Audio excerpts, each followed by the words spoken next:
Wait up, it's Trev again.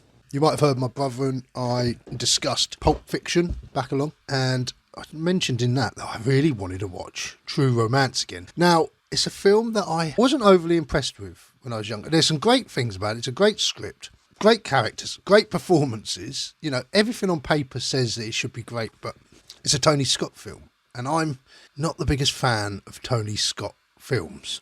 You might have heard my review back along of Man on Fire. I'm not a big fan of Top Gun, things like that. Days of Thunder. I just feel that it's time for True Romance to have another watch. Another thing I didn't like about True Romance is that the music throughout it was almost lifted straight from Terrence Malick's Badlands, which again is about a guy and a girl on the run. So I sort of grew tired of this film, but it's well over 20 years since I've watched it. So I'm sure you all know True Romance stars Christian Slater, Patricia Arquette. I mean, Christian Slater, what happened to him? You know, he had promised, didn't he? He was like he was going to be the next Jack Nicholson, and then just fell off the boat a bit. You don't really see him in films. He never became that massive star that we all thought he was going to. But apart from that, you've got Dennis Hopper, Val Kilmer, Gary Oldman, Brad Pitt, and Christopher Walken. And I forgot Brad Pitt was in it, to be honest. I always remember Gary Oldman as the drug dealer. Was he called Drexel or something like that? But what made me think about watching it the other day was when I was watching Pulp Fiction and the watch scene come on. Christopher Walken is in there. And I thought, doesn't Christopher Walken play the villain in True Romance? Yeah, and Dennis Hopper is the dad, and it's like you would often find them in the opposite roles. Right? And I always remember that scene between the two of them being a really powerful scene. And that's what made me think, you know what, I really want to watch True Romance. So enough rambling on. Here we are with True Romance. Runaway lovers Clarence and Alabama play a dangerous game when they come to possess a suitcase of mob contraband. They head for Los Angeles, where they'll sell the goods and begin a new life. But both sides of the law have other ideas. Screenwriter Quentin Tarantino and director Tony Scott shoot the works in this hard-edged mix of hip wit and dazzling action with an electrifying ensemble cast to die for. So I'm not going to rabble on anymore. I'm going to put it on now, and I'll speak to you afterwards. Cheers. Well, True Romance. It's quite a packed script, if not a little far-fetched. Did I enjoy it?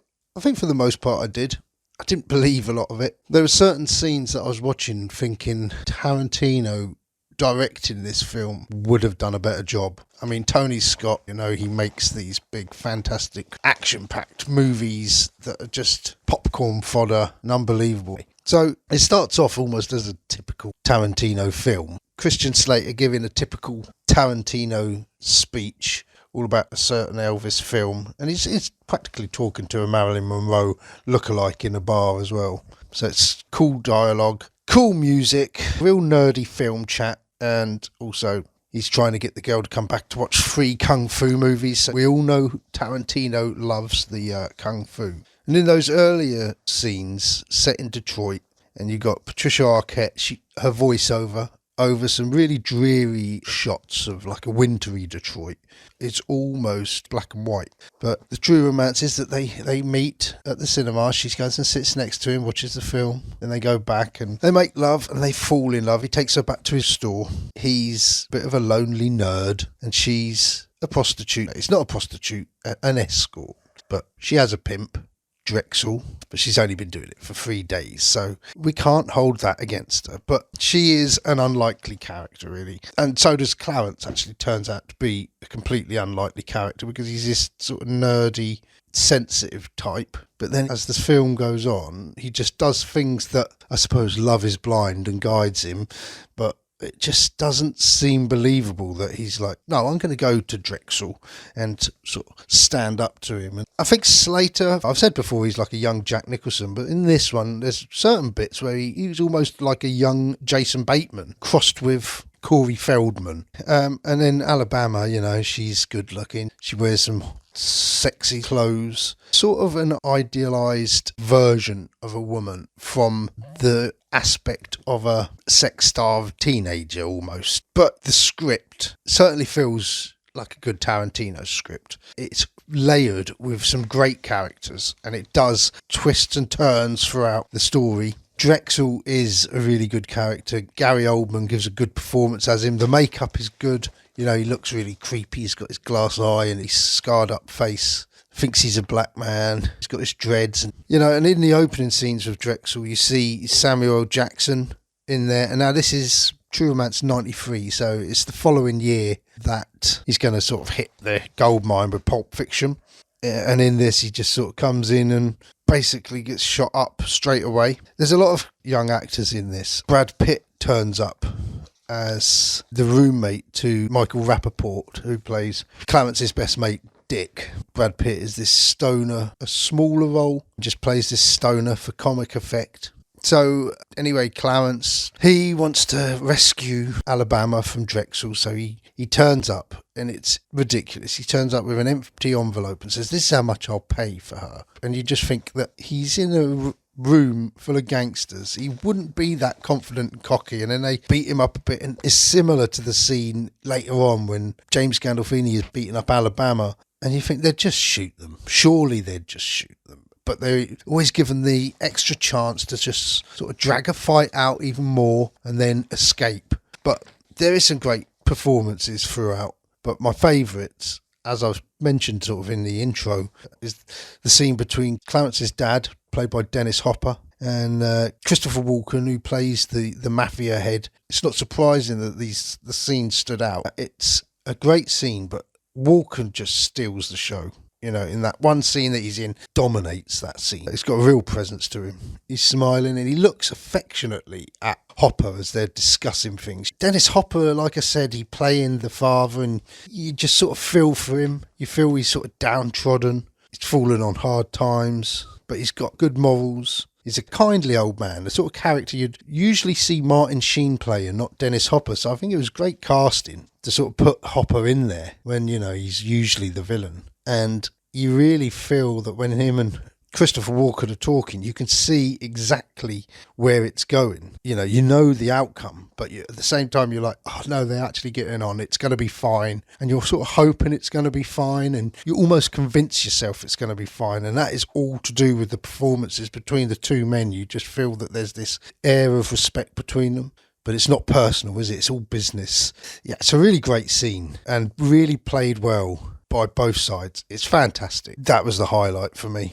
So Clarence, then they go to LA, California, and they meet up with his mate Dick, played by Michael Rappaport, who has that sort of friendly, boyish quality about him, doesn't he? And he's a bit clueless and he's sort of innocent, and he's getting dragged along into this story with Clarence and Alabama, and he helps to set up this deal to get rid of the cocaine really quick. He knows someone who knows someone, and the person that he knows is Elliot, who's played by Bronson Pinchot, who you'll know as Serge from the Beverly Hills Cop films. And they meet him on a roller coaster. And now this is one of those scenes where I think, I wonder how Tarantino would have directed this, if this is how he'd written it in his script.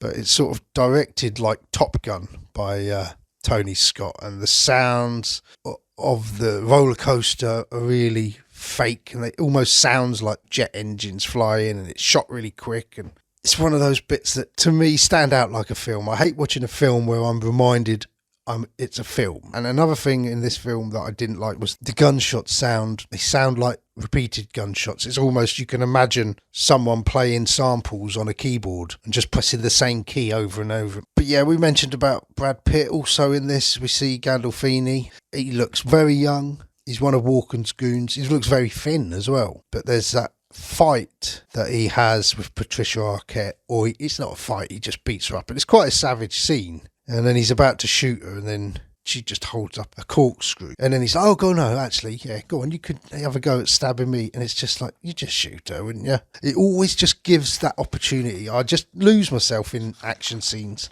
It's not you, it's me, as I've said before. But, you know, the plot thickens and it gets almost farcical, and you've got Chris Penn and Tom Sizemore turn up as these two bullshit cops. Sizemore is sort of a tamer version of Scagnetti from Natural Born Killers, which he'll go on to star in the next year or so. Tom Sizemore and Chris Penn, they capture Elliot. They pull him over for speeding and he's got cocaine all over him. It's all a bit farcical and a bit ridiculous, but he squeals and agrees to sort of wear a bug for the drug deal. And then the drug deal at the end is where it all kicks off, and you got the gangsters, the cops, the thugs, a massive shootout, squibs galore, feathers flying everywhere. It's memorable. It is a great scene. If not, the gunshots are a little too synthesized almost. That's also a scene where I thought this would have been masterful in the hands of Tarantino, especially when they first go into the drug deal and you got the FBI listening in. You got the film producer there, Lee, talking to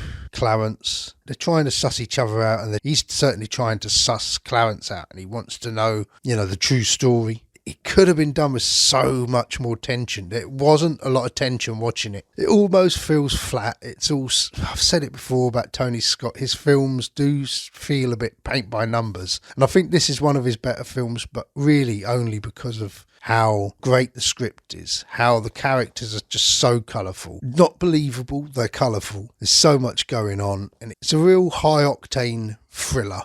But yeah, it is one of those things now, we'll never know a Tarantino version of this film would have looked like. But you could have a good idea, a good sense from knowing his other films.